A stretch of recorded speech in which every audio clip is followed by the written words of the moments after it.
Hello friends, আজকে একটা নতুন গল্প। এই গল্পটার নাম হলো the Wolf and the dog, মানে নেকড়ে এবং কুকুর। চলুন দেখা যাক আজকের গল্পটা কি হয়। Once a farm dog was sleeping in the farm yard when a wolf came there. Once একবার, এ ফার্ম ডগ একটা খামারের কুকুর, ওয়াজ স্লিপিং মানে ঘুমাচ্ছিল। কোথায়? ইন দ্য ফার্ম ইয়ার্ড মানে সেই খামার বাড়ির উঠানে বা খামার বাড়ির চত্বরে ঘুমাচ্ছিল। ওয়েন যখন, এফ উলফ কেম দিয়ার মানে একটা নেকড়ে কি কেম দিয়ার এসেছিল সেখানে। এই সেন্টেন্সের মধ্যে এখানে অক্সিলারি ভাব, মানে অক্সিলারি ভাবটা হলো ওয়াজ, সেটা পাস্ট টেন্সে আছে। আর মূল ভাবটা হলো স্লিপ, এটা ভাব নাম্বার ওয়ান মানে প্রেজেন্ট ফর্মে আছে, তার সাথে আইএনজি যুক্ত হয়েছে। এই পোর্শনের সেন্টেন্সটা কি হবে? এটা পাস্ট কন্টিনিউয়াস টেন্সেই হবে। এরপরের যে সেন্টেন্স ওয়েন এ উলফ কেম দিয়ার, কেম ভাব নাম্বার টুতে আছে, কোনো অক্সিলারি ভাব নেই এই সেন্টেন্সের এই পোর্শনে, তো এই সেন্টেন্সটা পাস্ট ইনডিফিনিট টেন্সেই হবে। এখানে ইন প্রেপোজিশন আছে দ্য ফার্ম ইয়ার্ড মানে খামার বাড়ির চত্বর, আর ইন দ্য ফার্ম ইয়ার্ড মানে খামার বাড়ির চত্বরে। তো আমরা মনে রাখার সময় মনে রাখবো কিভাবে। স্লিপিং ইন, স্লিপিং বা sleep in the farm yard,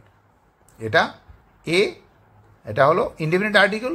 এই যে আরেকটা আছে এখানে, a farm dog, the wolf punched on the sleeping dog, সেই নেকড়েটি কি করেছিল? ধাক্কা দিয়েছিল। অন দ্য স্লিপিং ডগ মানে ঘুমন্ত কুকুরকে ধাক্কা দিয়েছিল। Alarmed the dog cried please spare me. Alarmed মানে স্বাভাবিকভাবেই যখন ধাক্কা দিয়েছিল তখন তো তার ঘুম ভাঙবে। সে তার ঘুম ভেঙে যাওয়ার পরে যে যখন দেখলো যে নেকড়ে তার কাছেই দাঁড়িয়ে আছে, দ্য ডগ কি হয়েছে? সচকিত মানে কি হয়েছে?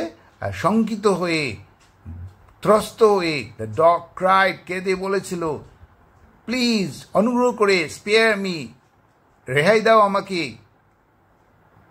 তো এই সেন্টেন্সের মধ্যে উলফ পাঞ্চড, এখানে কোনো অক্সিলারি ভাব নেই, তো মূল ভাবটা ভাব নাম্বার টুতে আছে, তো past indefinite tense. Are invited কমার ভেতরে যেটা আছে এটা হলো রিপোর্টিং স্পিচ, এটা হবে প্লিজ স্পেয়ার মি। এটা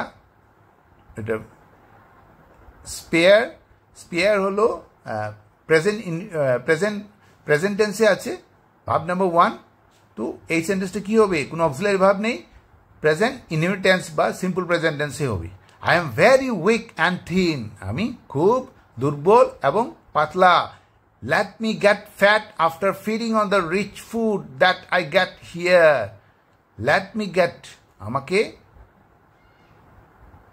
fat, let me get fat আমাকে মোটা হতে দাও। After feeding on the rich food মানে আফটার মানে পরে, আর ফিডিং হলো খাওয়া, কি খাওয়ার? রিচ ফুড মানে ভালো খাওয়ার পরে আমাকে মোটা হতে দাও। দ্যাট যে, আই গেট হিয়ার আমি এখানে আসতে পারি। লেট মি গেট এটা এখানে মূল ভাবটা ভাব নাম্বার ওয়ানে আছে, তো কোনো অক্সিলারি ভাব নেই, simple present tense. Then you can come and eat me, তখন তুমি আসবে, তুমি আসতে পারবে। ইউ ক্যান কাম তুমি আসতে পারো, অ্যান্ড এবং ইট মি এবং খেতে পারো। ইউ ক্যান কাম, এখানে ক্যান হলো অক্সিলারি ভাব আর কাম হলো মূল ভাব, ভাব নাম্বার ওয়ানে আছে। তো এখানে এই সেন্টেন্সে কি হবে? এই সেন্টেন্সটা সিম্পল প্রেজেন্ট টেন্সেই হবে। দ্য উলফ অ্যাগ্রিড, তখন সেই নেকড়ে রাজি হয়েছিল। He said I will come back later, সে বলেছিল যে আই উইল আমি আসবো ফিরে, কাম ব্যাক ফিরে আসবো, লেটার পরে। The wolf agreed verb number টুতে আছে, মূল ভাবটা কোনো অক্সিলারি ভাব নেই, past indefinite tense. He said আবার সেই একই past indefinite tense. I will এটা ইনভাইটেড কমার ভেতর আছে, এটা হলো reporting speech. I will come back later, তো এখানে উইলটা হলো ফিউচার ইনডিফিনিট টেন্সের অক্সিলারি ভার্ব। তো এই সেন্টেন্সটা কি হবে, আর মূল ভাবটা প্রেজেন্ট ফর্মে আছে, ভাব নাম্বার 1-এ আছে, তো এই সেন্টেন্সটা কি হবে, ফিউচার ইনডিফিনিট টেন্সেই হবে। সে বলেছে I will come back later, আমি ফিরে আসব পরে। তো নেকড়ে তার কথা রাজি হয়েছিল এবং পরে বলেছিল কি, আমি আবার ফিরে আসব পরে। The dog side in relief on his lucky escape, তখন কুকুর কি দীর্ঘশ্বাস ফেলেছিল, ইন রিলিফ মুক্তি পেয়ে, মানে মুক্তি পাওয়ার যে একটা দীর্ঘশ্বাস সেটা ফেলেছিল, অন হিজ লাকি এস্কেপ, তার যে এইভাবে ভাগ্যক্রমে সে যে বেঁচে গিয়েছিল সেই নেকড়ের হাত থেকে, সেটাতে সে কি দীর্ঘশ্বাস ফেলেছিল। এখানে সাইড, কোনো অক্সিলারি ভাব নেই, মূল ভাবটা সাইড, সাই থেকে এসছে, তো এটা ভাব নাম্বার 2-তে আছে, তো এটা পাস্ট ইনডিফিনিট টেন্সেই হবে। হি ডিসাইডেড, সে ঠিক করেছিল, নট টু স্লিপ, না ঘুমাতে, in an unsafe place, in an মানে একটা অসুরক্ষিত জায়গায় না ঘুমাতে সে সিদ্ধান্ত নিয়েছিল। এখানে ডিসাইডেড ভাব নাম্বার 2-তে আছে, কোনো অক্সিলারি ভাব নেই, past indefinite tense. Not to sleep, এই টু প্রেপোজিশনটা স্লিপের আগে ব্যবহার করা হয়েছে, তো নটের সাথে ডিসাইডেড নট টু স্লিপ, এইভাবে আমরা মনে রাখবো। আর স্লিপ হলো ঘুমানো, আর টু স্লিপ মানে নট টু স্লিপ মানে না ঘুমাতে। আফটার এ ফিউ ডেজ, কিছুদিন পর, the Wolf came again to the farm, কিছুদিন পর সেই নেকড়েটা কেম এসেছিল, এগেইন আবার পুনরায়, টু দ্য ফার্ম সেই কি সেই খামারে এসেছিল। এখানে কেম কোনো অক্সিলারি ভাব নেই, কেম এসছে কাম থেকে, ভাব নাম্বার 2, মূল ভাবটা ভাব নাম্বার 2-তে আছে, আর এখানে কোনো অক্সিলারি ভাব নেই তার আগে, তো এটা এই সেন্টেন্সটা কি হবে, পাস্ট ইনডিফিনিট টেন্সেই হবে। কেম এগেইন টু দ্য ফার্ম, এখানে টু প্রেপোজিশন আছে, ফার্ম হলো, দ্য ফার্ম হলো খামার, আর টু দ্য ফার্ম হলো খামারে, এইভাবে আমরা মনে রাখবো। কিন্তু যখন ব্যবহার করব কেম এগেইন টু, মানে কেমের সাথে বা কামের সাথে কাম টু, মানে টু প্রেপোজিশনটা ব্যবহার করব। He looked for the dog, সে খুঁজাচ্ছিল কাকে, সে কুকুরটাকে, but this time the dog was lying on the roof of the stable, কিন্তু এইবার দিস টাইম কি, দ্য ডগ ওয়াজ, সেই কুকুরটা ছিল, লাইং শুয়ে, অন দ্য রুফ ছাদে, অফ দ্য স্টেবল সেই আস্তাবলের ছাদে শুয়েছিল। He looked for the dog, এখানে কোনো অক্সিলারি ভাব নেই, মূল ভাবটা ভাব নাম্বার 2-তে আছে, তো past indefinite tense. But this time the dog was lying, সেই কুকুরটা ওয়াজ, না তো ওয়াজ হলে কি হবে, পাস্ট কন্টিনিউয়াস টেন্সের অক্সিলারি ভাব ওয়াজ, আর তার সাথে মূল ভাবটা প্রেজেন্ট ফর্মে আছে, ভাব নাম্বার 1-এ আছে, তার সাথে আইএনজি যুক্ত হয়েছে, তো এই সেন্টেন্সটা পাস্ট কন্টিনিউয়াস টেন্সেই হবে।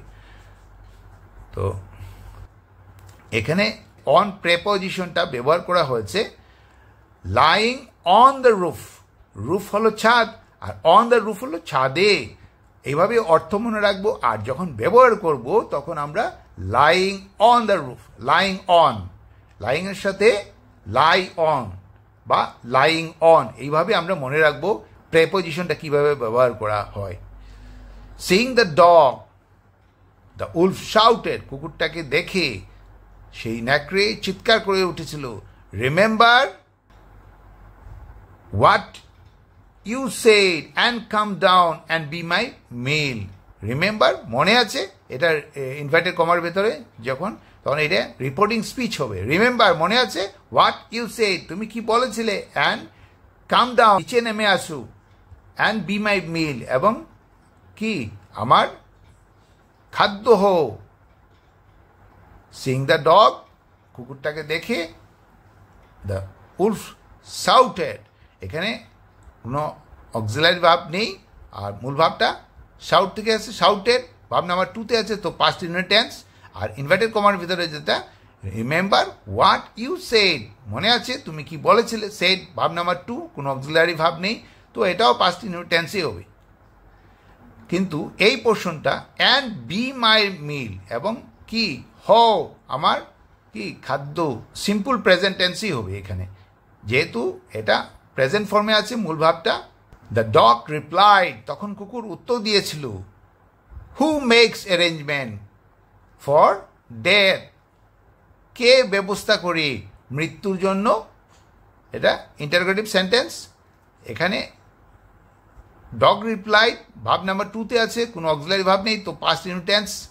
হু মেক্স অ্যারেঞ্জমেন্ট, কে বানায়।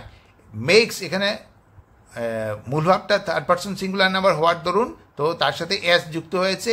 তো এই সেন্টেন্সটা কি, এখানে কোনো অক্সিলারি ভাব নেই, আর মূল ভাবটা ভাব নাম্বার 1 মানে প্রেজেন্ট ফর্মে আছে। তো এই সেন্টেন্সটা কি হবে, প্রেজেন্ট ইনডিফিনিট টেন্স হবে। Who makes arrangement for death, এটা ইন্টারোগেটিভ সেন্টেন্স। যেহেতু ইন্টারোগেটিভ সেন্টেন্স, তাই এখানে এই সেন্টেন্সের পরে একটা কোয়েশ্চেন মার্ক দেওয়া আছে। গেট লস্ট, বিদেয় হো মিস্টার উলফ, মিস্টার উলফ বিদেয় হো, এটা একটা ফ্রেজাল ভাব, তার মানে হলো বিদেয় হো। The wolf could only repent for believing the dog, সেই নেকড়ে could only মানে কেবলমাত্র কি, রিপেন্ট অনুতাপ করেছিল, ফর জন্য, বিলিভিং বিশ্বাস করা, দ্য ডগ সেই কুকুরটাকে বিশ্বাস করার জন্য সে অনুতাপ করেছিল। এই কুটটা পাস্ট টেন্সে আছে, তো এই সেন্টেন্সটা কি হবে, সিম্পল পাস্ট টেন্সেই হবে। আজকের মডেল হলো ওয়ান্স বিটেন টুয়াইস শাই, এর মানে হলো নেড়া বেলতলায় একবারই যায়। একবার যে বিপদে পড়ে সে কি দ্বিতীয়বার বিপদে পড়তে চায়। তো আজকের এই গল্পটা কেমন লাগলো, যদি ভালো লাগে তাহলে সাবস্ক্রাইব করবেন, লাইক বাটন প্রেস করবেন, বেল আইকন প্রেস করবেন। Thanks for watching, bye bye.